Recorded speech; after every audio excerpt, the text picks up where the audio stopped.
मगर क्या ये केपी शर्मा ओली के ज़्यादा मामले हैं, उनकी पार्टी के ज़्यादा मामले हैं, बाकी नेता इतना बड़ा नहीं मानते, ऐसा कुछ है? मुझे ऐसा लगता है कि उनका ना ये जो अल्ट्रा नेशनलिस्ट वाला जो इमेज वो दिखाना चाहते हैं, उसके ही बेसिस में वो 2015 का इलेक्शन जीते थे, बिकॉज वो पूरा ही एक एक्सट्रीम नेशनलिस्ट एजेंडा लेके आए थे। तो उसी के कंटिन्यूएशन में उन्होंने ये रेज किया है। बट उनको ये समझना चाहिए था कि नेपाल को थोड़ा रिलेशन बैलेंस करके आगे बढ़ना है, बिकॉज नेपाल का जो फॉरेन पॉलिसी है वो पहले से ही सिंस किंग त्रिभुवन टाइम ये थोड़ा ना नॉन अलाइनमेंट का है। और भारत के साथ तो आपको पता ही है कितना नज़दीक का संबंध है। हम अफोर्ड ही नहीं कर सकते कि भारत के साथ हमारे संबंध खराब होते जाए।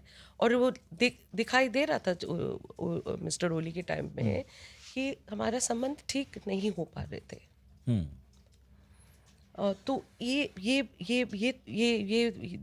सब चीज़ें जो हमारे बायलैटरल इश्यूज है, बहुत सारे इश्यूज हैं, वो उसको भी एड्रेस नहीं कर पा रहे थे। और एक चीज़ मैं बताऊं कि अभी वो इंडिया भी आने वाले थे मिस्टर ओली। वो सितंबर के मिड में था। अभी आपको याद होगा फॉरेन सेक्रेटरी इंडिया के गए थे नेपाल, उन्होंने एक इनविटेशन भी दिया था और वो भारत आने वाले थे। पर उसके बाद चाइना में जो हुआ उसका तो फॉल आउट है ही।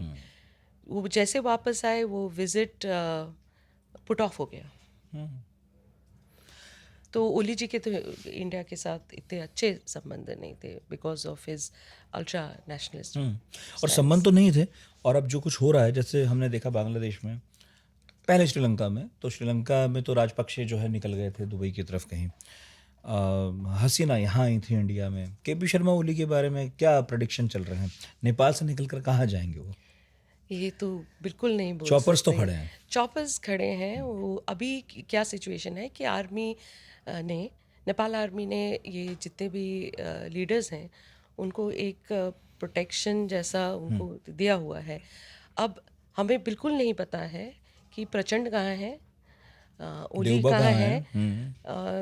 फॉर मिस्टर देवबा का ये है कि मुझे थोड़ा इन्फॉर्मेशन मिला है कि वो एक कोई बैरक में इन्होंने रखा है, क्योंकि कल जो उन घर पे उनका जो हुआ हमला, उसके बाद ये जेंजी वालों ने ही सिक्योरिटी एजेंसी को उनको हैंड ओवर किया था। अच्छा।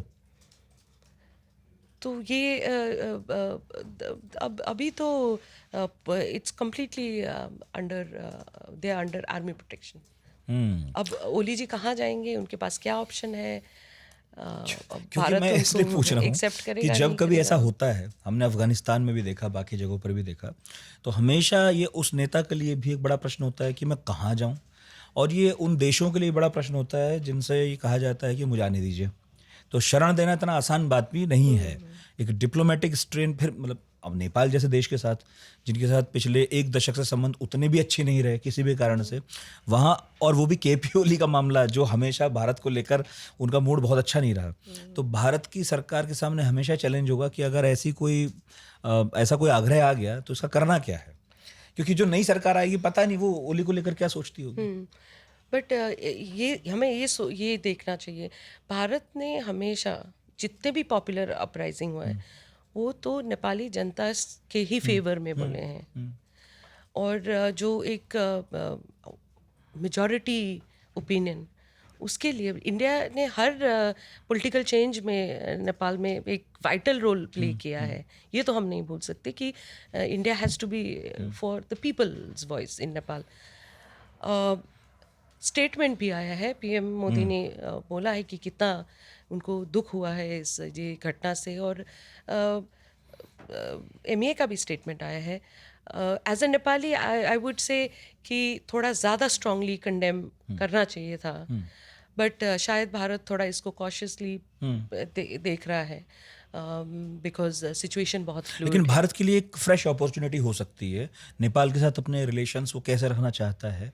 भारत का रोल तो होगा ही, हाँ, क्योंकि बिकॉज ये भी देखिए आप कि नेपाल आर्मी और इंडिया की आर्मी का बहुत ट्रेडिशनल रिलेशनशिप है।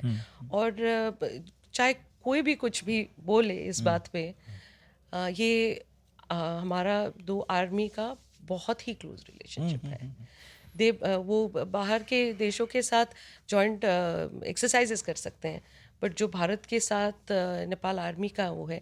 और नेपाल आर्मी ने पिछले बहुत सारे मूवमेंट ने, जन आंदोलन 1 90 साल में हुआ था, जन आंदोलन 2 2006 जब राजा को निकाला था, तो इस सब में आर्मी ने थोड़ा रिस्पॉन्सिबली ही काम किया है नेपाल में। सो अनलाइक साउथ एशिया के बाकी जो देश हैं, उनकी तरह नेपाल आर्मी ने एक एक्टिव रोल नहीं किया। बट अभी हम बहुत एक्स्ट्रा ऑर्डिनरी सिचुएशन में हैं, अनप्रेसिडेंटेड। ये संविधान ने तो कभी सोचा ही नहीं होगा कि उसमें कोई प्रावधान ही नहीं है कि अगर ऐसा कुछ होगा तो आर्मी क्या करेगी? तो क्या रोल होना चाहिए या इसका क्या निकास होगा। जो सेनाध्यक्ष है नेपाली आर्मी, कल तो बहुत सारे लोग कह रहे थे कि नेपाल में आर्मी है। हाँ यार, आर्मी तो है।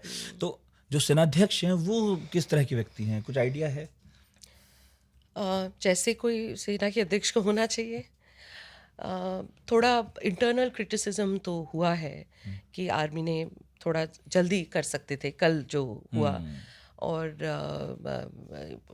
स्पेशली जो राष्ट्रपति भवन है वहाँ, तो राष्ट्रपति तो कमांडर इन चीफ है आर्मी का, लेकिन वो भी जला। तो थोड़ा क्रिटिसिज्म कल आर्मी का हुआ। लेकिन आप देखिए, माओइस्ट मूवमेंट के टाइम से ही, जब सिविल वॉर के टाइम से ही नेपाल आर्मी ने थोड़ा संयम के साथ, पेशेंटली और थोड़ा मैच्योरिटी के साथ डील किया है। और अभी आर्मी के अलावा कोई ऑप्शन भी तो नहीं है। आपने देखा कि वो हमारे जो नेपाल पुलिस के डीएसपी थे, जो पार्लियामेंट में स्टेशन थे, उनको वो तो खैर बहुत दुखद है।